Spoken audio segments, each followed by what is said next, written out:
अपनी ये दौलत और निकल जा मेरी नजर के सामने से। अल्लाह की कसम, आज के बाद इस दहलीज पर कदम मत रखना। नहीं जैद, उठ, एक बार मुझे भाई कह के बुला ले, मेरी सारी दौलत ले ले, बस एक बार अपनी आंखें खोल दे। तो क्या अल्लाह मुझे माफ नहीं करेगा?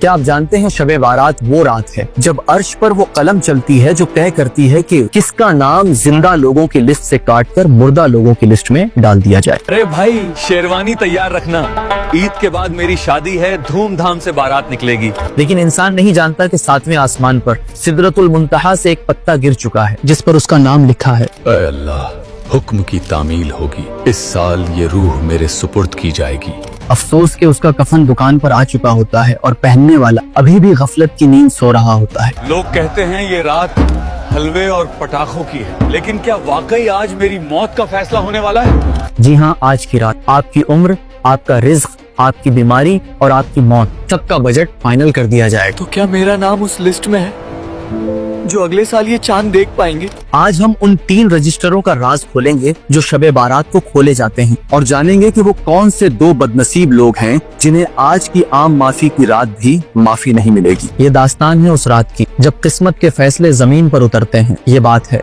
शबे बारात की। शबे बारात, द नाइट ऑफ रिकॉर्ड्स। अस्सलामु अलैकुम व रहमतुल्लाहि व बरकातहू। इससे पहले कि हम मदीना की गलियों में चलें, पहले इस रात की हकीकत को समझना होगा। हम इसे शबे बारात कहते हैं। शब फारसी लफ्ज है जिसका मतलब है रात, और बारात अरबी लफ्ज है जिसका मतलब है बरी होना। बिल्कुल वैसे ही जैसे अदालत में मुजरिम को बेगुनाह साबित होने पर बरी कर दिया जाता है, आज की रात अल्लाह अपने गुनहगार बंदों को जहन्नम की आग से बरी करके जन्नत का परवाना अता करता है। हदीसों में इसे लैलतुल निस्फ मिन शाबान यानी शाबान की 15वीं रात कहा गया है। तफसीर की किताबों जैसे तफसीर बगावी में इसे लैलतुल मुबारक यानी बरकत वाली रात और लैलतुल सक मतलब दस्तावेज की रात भी कहा गया है। यानी वो रात जब अगले 1 साल के लिए कौन पैदा होगा, कौन मरेगा, किसे रिज्क मिलेगा और कौन बीमार होगा, ये तमाम फैसले फरिश्तों के हवाले कर दिए जाते हैं। हजरत ठहरिए, मैंने तो अगले साल के लिए बड़े बड़े प्लान्स बना रखे हैं। नया कारोबार, नया घर। क्या आप ये कह रहे हैं कि आज रात ये पक्का हो जाएगा कि मैं वो अगला साल देख पाऊंगा या नहीं? हाँ मेरे बच्चे, इंसान सिर्फ मंसूबे बनाता है लेकिन उन पर मोहर अल्लाह की चलती है। अपनी डायरी बंद कर दो जैद, क्योंकि आसमान पर फैसले की घड़ी आ चुकी है और वो आखिरी मोहर आज रात ही लगने वाली है। अब चलते हैं उस ऐतिहासिक रात की तरफ जिसका जिक्र जामिया तिर्मिजी की हदीस 739 और मुस्नद अहमद में मिलता है। ये वाकया उम्मुल मोमिनीन हजरत आयशा सिद्दीका रजी अल्लाह अन्हा खुद बयान करती हैं। हजरत आयशा रजी अल्लाह अन्हा फरमाती हैं, एक रात मैंने अल्लाह के रसूल हजरत मुहम्मद मुस्तफ़ा सल्लल्लाहु अलैहि वसल्लम को अपने बिस्तर पर नहीं पाया, लेकिन गौर कीजिए कि वो गए कैसे। दूसरी रिवायत में आता है कि नबी करीम सल्लल्लाहु अलैहि वसल्लम ने बहुत आहिस्ता से अपनी चादर हटाई, बहुत आहिस्ता से अपने जूते मुबारक उठाए और बे आवाज यानी बिना आवाज किए दरवाजा खोला और बाहर निकल गए ताकि हजरत आयशा रजी अल्लाह अन्हा की नींद खराब न हो। सुभान अल्लाह। ये थी उनकी मोहब्बत और एहतियात।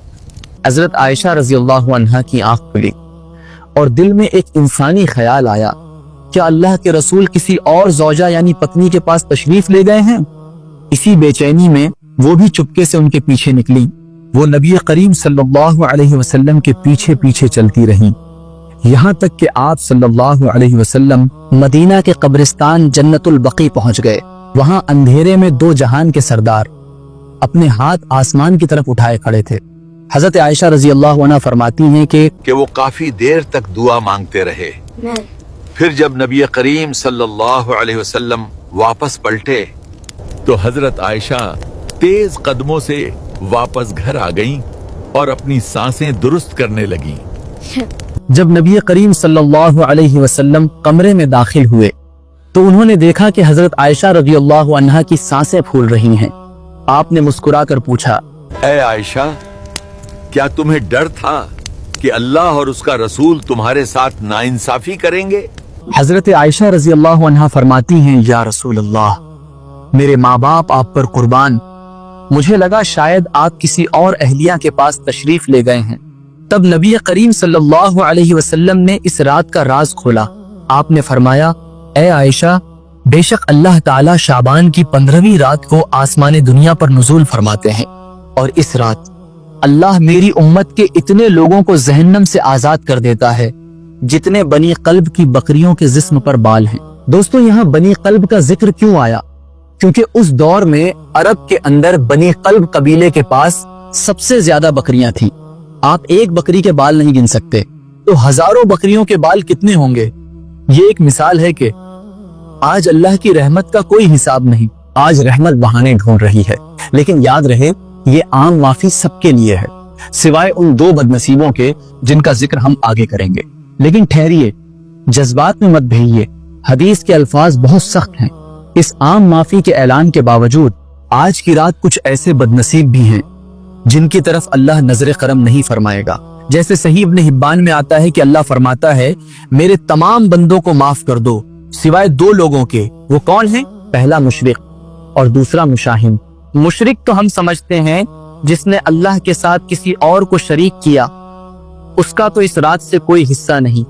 लेकिन ये दूसरा शख्स मुशाहिन, ये हम और आप में से कोई भी हो सकता है। लेकिन हजरत, मुशाहिन का मतलब क्या है? क्या वो कोई बड़ा अपराधी है? क्या वो कातिल है? नहीं, मुशाहिन वो शख्स है जिसके दिल में अपने मुसलमान भाई के लिए कीना भरा हो। ये वो शख्स है जो बाहर से तो दीनदार दिखता है, लेकिन अंदर से उसने अपने किसी रिश्तेदार या दोस्त के लिए बातचीत के दरवाजे बंद कर रखे हैं। क्या इसके लिए भी माफी है? नहीं, हुक्म है कि इन्हें छोड़ दिया जाए।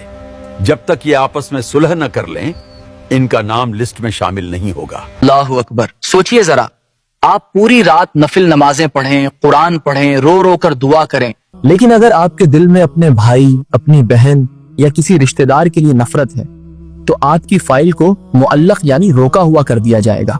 रिश्ते तोड़ना एक धागा तोड़ने जैसा आसान है, लेकिन उसे वापस जोड़ना टूटे हुए मोतियों को जमा करने जैसा मुश्किल। आइए देखते हैं उस दौर की एक दास्तान जब जुबान से निकला एक लफ्ज पत्थर की लकीर बन जाता था। ले जा अपनी ये दौलत और निकल जा मेरी नजर के सामने से। अल्लाह की कसम, आज के बाद इस दहलीज पर कदम मत रखना। भाईजान, दौलत के लिए खून का रिश्ता मत तोड़िए। अम्मी ने मरते वक्त हमारा हाथ एक दूसरे को दिया था। वो हाथ मैंने झटक दिया है। जा, अब मेरा तेरा रिश्ता खत्म। ठीक है भाई, मैं जा रहा हूं, लेकिन याद रखना, जब मौत का फरिश्ता आएगा तो वो इजाजत लेकर नहीं आएगा। उस दिन पुकारोगे तो मेरी आवाज नहीं आएगी। 3 साल गुजर गए, हर शबे बारात आई और गुजर गई। कासिम की अना यानी ईगो जीतती रही और भाई की याद हारती रही। लेकिन आज रात कासिम का दिल जोर जोर से धड़क रहा था, जैसे कोई अनहोनी होने वाली हो। या कासिम, जल्दी चलो, जैद की हालत बहुत खराब है, वो आखिरी हिचकियां ले रहा है। या अल्लाह, उसे मोहलत दे दे। मैं आ रहा हूं जैद, मुझे माफ कर दे मेरे भाई, मैं आ रहा हूं। हटो, सब हटो, मैं आ गया हूं।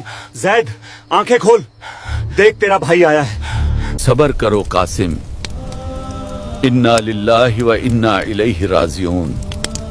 वो चला गया, जाते जाते उसकी नजरें दरवाजे पर ही थीं।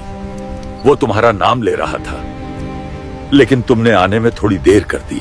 नहीं जैद, उठ, एक बार मुझे भाई कह के बुला ले, मेरी सारी दौलत ले ले, बस एक बार अपनी आंखें खोल दे। अब ये चीखें, ये आंसू, ये पछतावा सब बेकार हैं। वो कान बंद हो चुके हैं, वो फाइल बंद हो चुकी है। कयामत तक अब ये भाई सुनने को तरस जाएगा।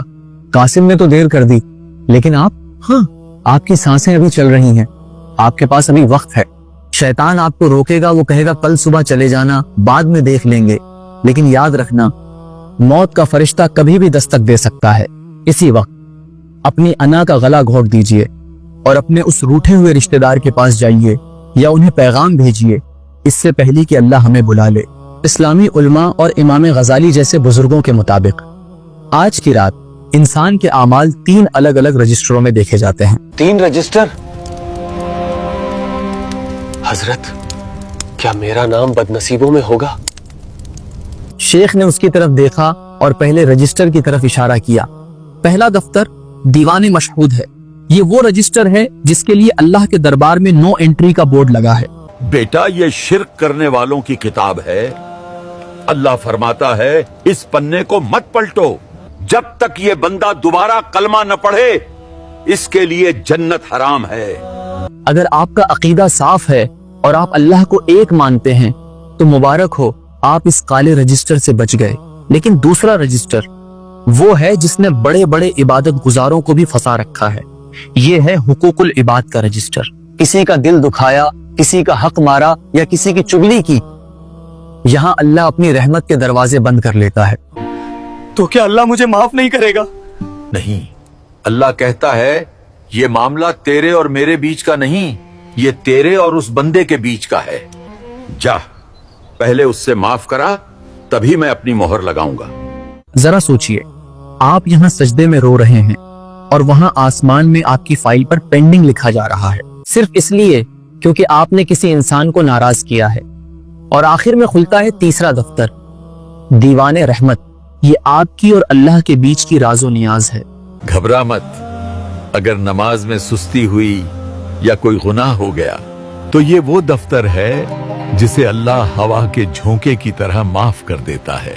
आज की रात अगर आपकी आंख से एक सच्चा आंसू गिर गया तो अल्लाह इस पूरे रजिस्टर को धोकर ऐसे साफ कर देता है जैसे आपने कभी कोई गुनाह किया ही ना हो। आज की रात अपनी तकदीर बदलने का मौका है। हदीस में आता है दुआ वो हथियार है जो लिखी हुई तकदीर को भी बदल देती है। या अल्लाह, पिछले साल जो हुआ सो हुआ, आने वाला साल मेरे लिए हिदायत का साल बना दे। मुझे मोहताजी से बचा, मुझे अचानक आने वाली मौत से बचा। मांग लीजिए जितना मांग सकते हैं, क्योंकि देने वाला खुद आवाज लगा रहा है। जैसे जैसे फजर का वक्त करीब आता है, फरिश्ते अपनी लिस्ट पैक करने लगते हैं। लिस्ट मुकम्मल हो चुकी है। जिनके नाम जिंदगी वाले खाने में हैं, उन्हें मुबारक हो, और जिनके नाम मौत वाले खाने में हैं, अल्लाह उन्हें ईमान पर खात्मा नसीब करे। मेरे भाई, मेरी बहन, क्या पता ये मेरी या आपकी आखिरी शबे बारात हो। क्या पता अगले साल हम मिट्टी के नीचे हों। आइए इस वीडियो को मुकम्मल करने से पहले मिलकर एक दुआ करते हैं। क्या पता किसकी आमीन से हम सब की मगफिरत हो जाए। या अल्लाह, हमारे दिलों से नफरत और कीना निकाल दे। या अल्लाह, हमें उन खुशनसीब लोगों में शामिल कर जिनकी तूने आज मगफिरत कर दी। या रब, अगर हमारे नसीब में कोई बला, कोई बीमारी या कोई मुसीबत लिखी है तो उसे अपनी रहमत से टाल दे। आमीन या रब्बुल आलमीन। अब आप सब कमेंट में दिल से आमीन लिखकर दुआ में शामिल हो जाइए। क्या पता हम में से किसकी दुआ कबूल हो जाए।